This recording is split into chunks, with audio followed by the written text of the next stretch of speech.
અભય થઈને નિષ્પક્ષતાથી નિરપેક્ષ રીતે વાસ્તવિકતાનો અરીસો રૂપી સચોટ માહિતી લાવતો સત્યની સાથે અભય ટાઈમ્સ। સુરતની અડાજણ પોલીસે ગેરકાયદે ચાલતા ગેસ રિફિલિંગના નેટવર્કને ઝડપી પાડી હજારોની મત્તા કબજે કરી હતી।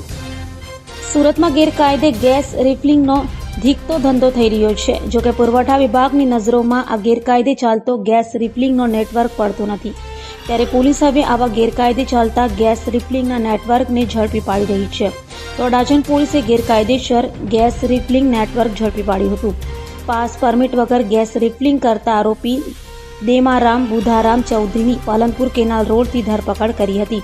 તો પોલીસે આરોપી પાસેથી અલગ અલગ કંપનીના ગેસના બાટલા સહિત 20,000થી વધુનો મુદ્દામાલ જપ્ત કર્યો હતો। પરમિશન વગર એક બાટલામાંથી બીજા બાટલામાં ગેસ રિફિલિંગનું કામ કરતા આરોપીઓ લોકોની જિંદગી સાથે રમત રમતા હોય તેઓ સામે પોલીસે કાર્યવાહી કરી હતી। અડાજણ વિસ્તારમાં ગેરકાયદેસર પાસ પરમિટ વગરના ગેસ રિફિલિંગ કરતા ઈસમને મુદ્દામાલ સાથે અડાજણ પોલીસે પકડી પાડેલ છે।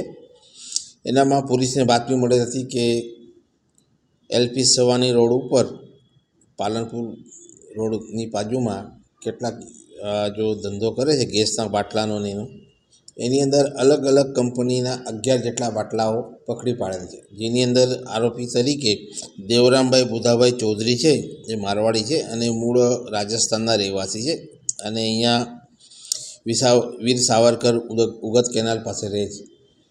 એની ત્યાં ચેકિંગ દરમિયાન અડાજણ પોલીસને બાતમી મળેલ હતી અને બાતમી આધારે ત્યાં જઈને તપાસ કરતાં અલગ અલગ કંપનીના ગેસના બાટલા છે, જેમ કે ઇન્ડિયન ગેસ છે, ભારત ગેસ છે, એના બાટલાઓમાં એ લોકો એકબીજામાં રિફિલિંગ કરતા હતા, જે આધારે પોલીસે એને પકડી પાડી અને 11 જેટલા બાટલા અને આરોપીને પકડી પાડે છે અને 21,550નો મુદ્દામાલ રિકવર કરવામાં આવેલ છે।